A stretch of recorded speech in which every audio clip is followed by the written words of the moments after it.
The reason this has come up in recent weeks is because Tucker, your guest last night, decided to have him on last week and to completely gloss him, in my opinion. And you can make up your own opinion as to what you think Tucker was doing during that interview, but I know what it looks like when Tucker Carlson decides to be an aggressive interviewer, when he decides to ask difficult questions of people. Tucker is eminently capable of doing that. He did it to Ted Cruz quite thoroughly.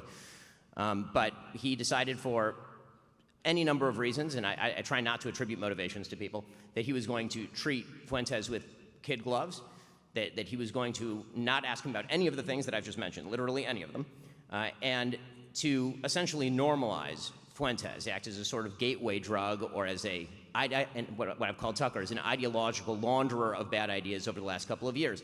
And this is not coming from a place of animus for Tucker on a personal level. I've known Tucker for a very long time. Tucker and I, whenever we're in personal situations, we get along great. I think I saw that Tucker talked about how we were at Charlie's memorial in the vice president's box together, and he's correct. I mean, we saw each other, we said hello, we talked, it was very friendly, and all of that. And it's also true that a couple of days after Charlie's murder, he reached out and he called me and he said, listen, I know that we're at odds, and we've been at odds for a number of reasons, mainly political. I mean, again, on a personal level, I'd go fishing with Tucker anytime.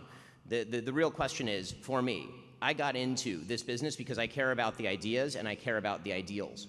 And so when you're determining what is conservatism, what should the future of America look like, and where do you draw the lines, those are the questions that I need to answer in my job.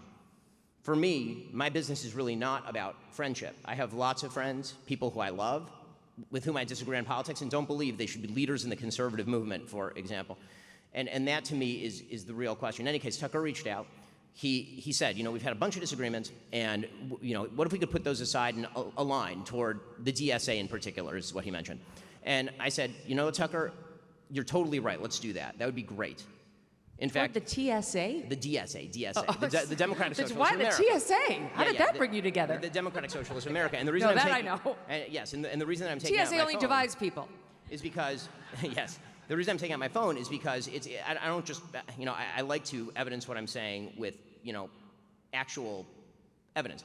So I texted him, and the text exchange was very nice. I mean, here's what the actual text exchange went like after the call. So I texted him, and I said, thanks so much for calling. It means the world. It truly does.